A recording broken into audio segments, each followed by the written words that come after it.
everybody, and welcome to Bits of Board, where we're talking board games, miniatures, cards, and dice. My name's Michael, and today we are doing an unboxing for a highly anticipated Kickstarter arrival for me. This one is Deep Madness. Now, Deep Madness, theme-wise, this is a cross between Lovecraftian horror and Jules Verne's However Many Leagues Under the Sea that book is, and it mishmashes them into some sort of Dead Space, the video game, but Under the Sea board game, mixes it all up.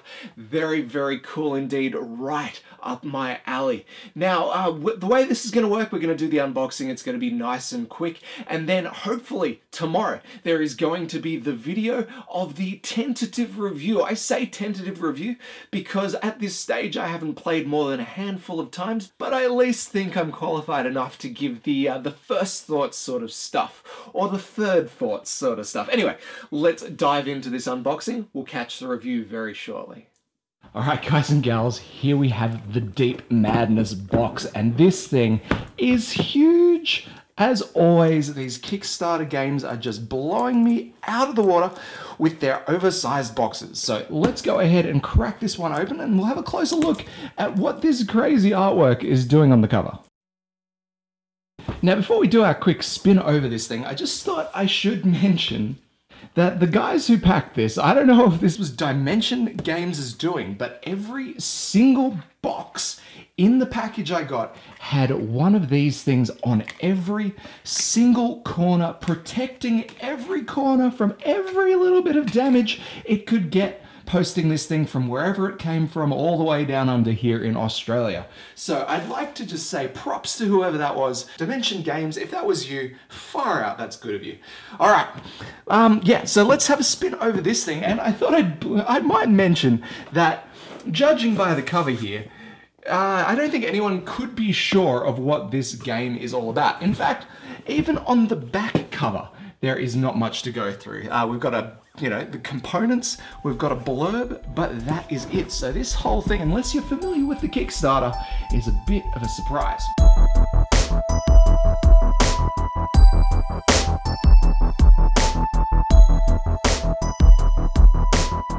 Okay, tearing that off, we immediately find out what this is all about. This is a miniatures game, and far out, there look to be quite a few of them.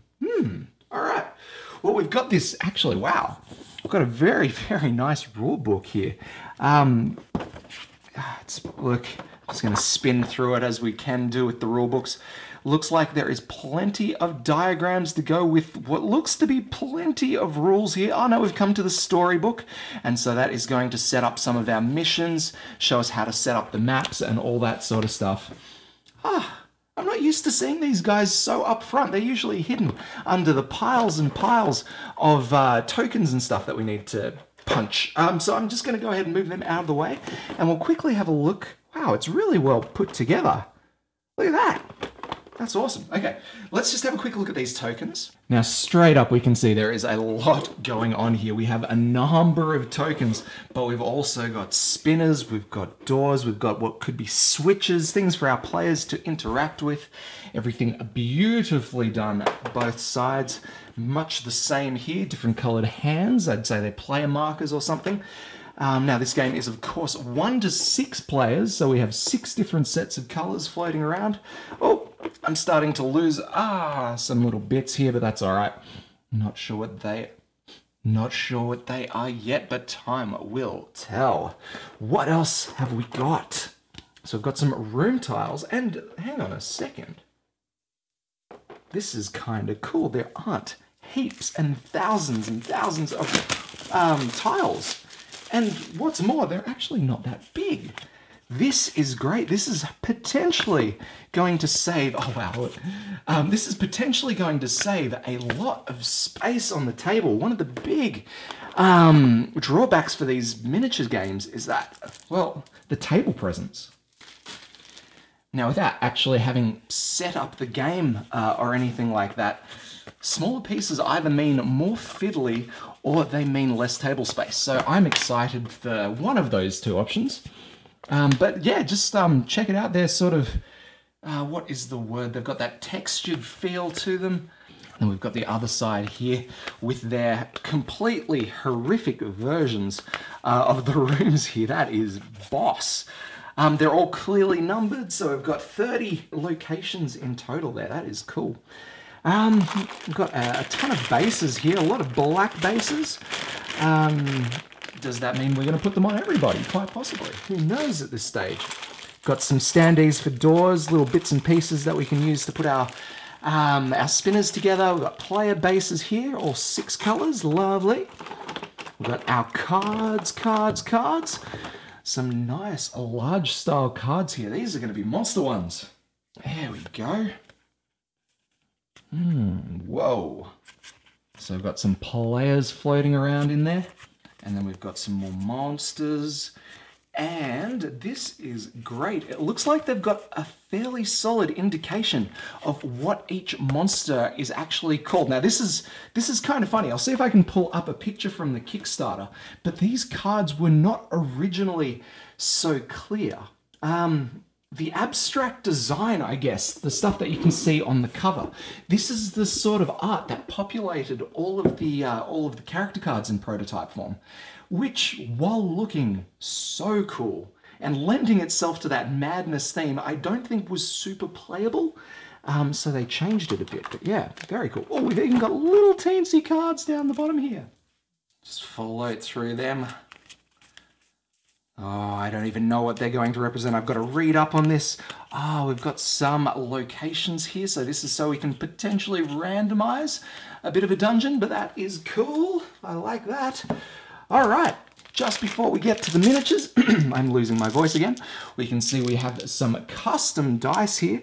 Plenty of numbers thrown on there. In fact, they're the 1 to 6 with a couple of other helpful reminders there. So that's cool. And then we have this wonderful little 12-sided dice. I hope he's 12-sided. But yeah, that is awesome. All right. Is it miniature time? Yeah, it's miniature time. So we have, you know what, quite a decent number here. So we've got our players in brown there. We have our monsters in grey. Shall we take a look? I think we shall.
Alright, so I thought we'd just sneak in maybe 1 or 2 of the little add-ons that I got with the Kickstarter. So here we have the Dimension Rift Epic Monster, we've got the Spawn of the Sleeper, and we have a new investigator, John Murdoch.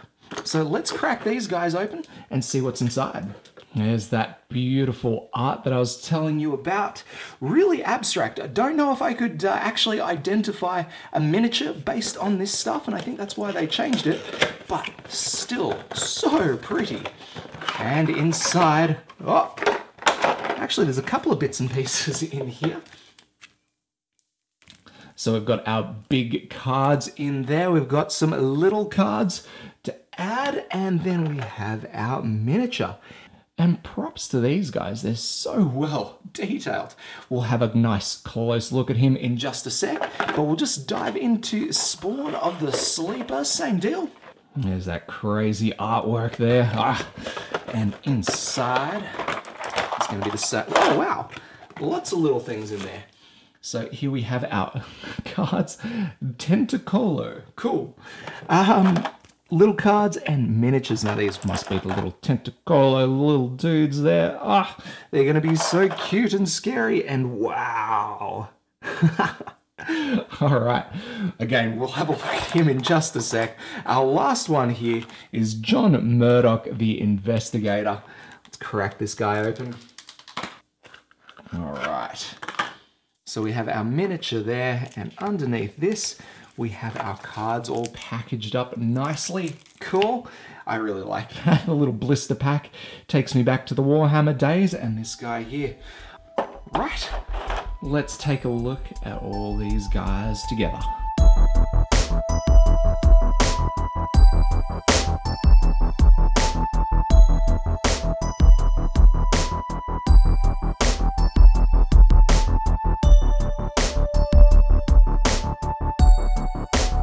Alright, so that's the unboxing. I've obviously played it a couple of times since I opened the damn thing.